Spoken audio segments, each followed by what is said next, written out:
The Book of Bel and the Dragon in Daniel. The history of the destruction of Bel and the dragon, cut off from the end of Daniel. And King Astyages was gathered to his fathers, and Cyrus of Persia received his kingdom. And Daniel conversed with the king, and was honored above all his friends. Now the Babylons had an idol, called Bel, and there were spent upon him every day 12 great measures of fine flour, and 40 sheep, and 6 vessels of wine. And the king worshipped it and went daily to adore it, but Daniel worshipped his own God. And the king said unto him, Why dost not thou worship Bel? Who answered and said, Because I may not worship idols made with hands, but the living God, who hath created the heaven and the earth, and hath sovereignty over all flesh. Then said the king unto him, Thinkest thou not that Bel is a living God? Seest thou not how much he eateth and drinketh every day? Then Daniel smiled, and said, O king, be not deceived, for this is but clay within, and brass without, and did never eat or drink anything. So the king was wroth, and called for his priests, and said unto them, If ye tell me not who this is that devoureth these expenses, ye shall die. But if ye can certify me that Bel devoureth them, then Daniel shall die, for he hath spoken blasphemy against Bel. And Daniel said unto the king, Let it be according to thy word. Now the priests of Bel were 70, beside their wives and children. And the king went with Daniel into the temple of Bel. So Bel's priests said, Lo, we go out, but thou, O king, set on the meat, and make ready the wine, and shut the door fast and seal it with thine own signet. And tomorrow when thou comest in, if thou findest not that Bel hath eaten up all, we will suffer death, or else Daniel, that speaketh falsely against us. And they little regarded it, for under the table they had made a privy entrance, whereby they entered in continually, and consumed those things. So when they were gone forth, the king set meats before Bel. Now Daniel had commanded his servants to bring ashes, and those they strewed throughout all the temple in the presence of the king alone. Then went they out, and shut the door, and sealed it with the king's signet, and so departed. Now in the night came the priests with their wives and children, as they were wont to do, and did eat and drink up all. In the morning betime the king arose, and Daniel with him. And the king said, Daniel, are the seals whole? And he said, Yea, O king, they be whole. And as soon as he had opened the door, the king looked upon the table, and cried with a loud voice, Great art thou, O Bel, and with thee is no deceit at all.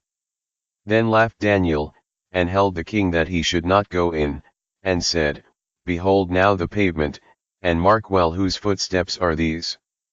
And the king said, I see the footsteps of men, women, and children. And then the king was angry, and took the priests with their wives and children, who shewed him the privy doors, where they came in, and consumed such things as were upon the table. Therefore the king slew them, and delivered Bel into Daniel's power, who destroyed him and his temple. And in that same place there was a great dragon, which they of Babylon worshipped. And the king said unto Daniel, Wilt thou also say that this is of brass? Lo, he liveth, he eateth and drinketh, thou canst not say that he is no living God, therefore worship him. Then said Daniel unto the king, I will worship the Lord my God, for he is the living God. But give me leave, O king, and I shall slay this dragon without sword or staff. The king said, I give thee leave. Then Daniel took pitch, and fat, and hair, and did seethe them together, and made lumps thereof, this he put in the dragon's mouth, and so the dragon burst in sunder, and Daniel said, Lo, these are the gods ye worship. When they of Babylon heard that, they took great indignation, and conspired against the king, saying, The king is become a Jew, and he hath destroyed Bel, he hath slain the dragon, and put the priests to death. So they came to the king, and said, Deliver us Daniel, or else we will destroy thee and thine house. Now when the king saw that they pressed him sore, being constrained, he delivered Daniel unto them. who cast him into the lion's den, where he was 6 days. And in the den there were 7 lions, and they had given them every day 2 carcasses, and 2 sheep, which then were not given to them, to the intent they might devour Daniel.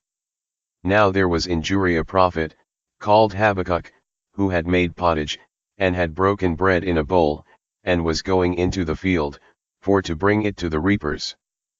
But the angel of the Lord said unto Habakkuk, Go, carry the dinner that thou hast into Babylon unto Daniel, who is in the lion's den. And Habakkuk said, Lord, I never saw Babylon, neither do I know where the den is. Then the angel of the Lord took him by the crown, and bare him by the hair of his head, and through the vehemency of his spirit set him in Babylon over the den. And Habakkuk cried, saying, O Daniel, Daniel, take the dinner which God hath sent thee. And Daniel said, Thou hast remembered me, O God, neither hast thou forsaken them that seek thee and love thee. So Daniel arose, and did eat, and the angel of the Lord set Habakkuk in his own place again immediately. Upon the 7th day the king went to bewail Daniel, and when he came to the den, he looked in, and behold, Daniel was sitting. Then cried the king with a loud voice, saying, Great art Lord God of Daniel, and there is none other beside thee. And he drew him out, and cast those that were the cause of his destruction into the den, and they were devoured in a moment before his face.